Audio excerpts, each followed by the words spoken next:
कि रानी बाहर निकल के डोला से बाहर आओ, रानी डोला से बाहर आओ। लेकिन उसने किसी की बात नहीं सुनी। उसने ये विचार किया सुरुचि ने कि इनके यहाँ पर कोई बड़ा नहीं था जो हमको दासियों को लेने के लिए भेजा है। दासियों के मुख से एक बात निकल गई कि अगर इसी जगह बड़ी रानी थी, वो सबकी बात मान लेती है, इससे अच्छी तो वो बड़ी रानी है, ये तो इतना घमंड करती है। महाराज इतनी बात कहने के बाद में जैसे ही सुरुचि ने ये सुना कि हमसे भी बड़ी कोई मेरी सौत घर में बैठी है, बेचारे किया बिना बुलाए डोला से बाहर आ गई। कहने लगी क्या कह रही हो, हमसे बड़ी और मेरी सौत, तुम ये क्या कह रही हो? कहने लगे हाँ पूछ लो अपने पति से। उसी समय महाराज मैया सुरुचि वो जो थी तो दूसरा विवाह करके लाए थे, उसने कहा कानपाल से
कहने लगी बहन जो भी बात होगी वो कमरे के अंदर अपने महलों के अंदर कर लेंगे।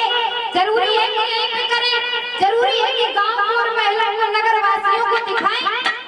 नहीं जरूरी है। अपनी घर की बात अपने घर में की जाती है तो वो सबसे अच्छा होता है। अगर अपनी बात अपने घर के बाहर ला रही हो तो लोग तुम्हें राय नहीं देंगे, तुम्हारे ऊपर हंसेंगे।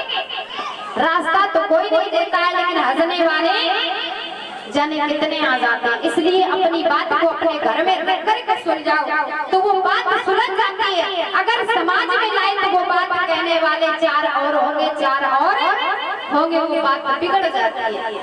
महाराज मैया ने जैसे ही ये बात कही बहन घर में चलो, उसी समय क्या हुआ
सुनीति ने विचार किया है, कहने लगी बहन मुझे इस बात का दुख नहीं है कि तुमने मुझे लात मारी, धक्का मारा, मुझे दुख इस बात का है कि मेरे पति के आंगन में कोई संतान नहीं है और तुम अगर आ गई तो मेरे पति के आंगन में कोई संतान किलकारी गूंजेगी। कहने लगी अपने राजा से उत्तान भाषण कहने लगी अगर ये घर में रही तो घर में मैं नहीं रहूंगी, घर में नहीं रहूंगी। उसी समय महाराज क्या हुआ, मैया सुनीति को घर से बाहर निकाल दिया और मैया सुरुचि को घर में अपने महलों में रखा है।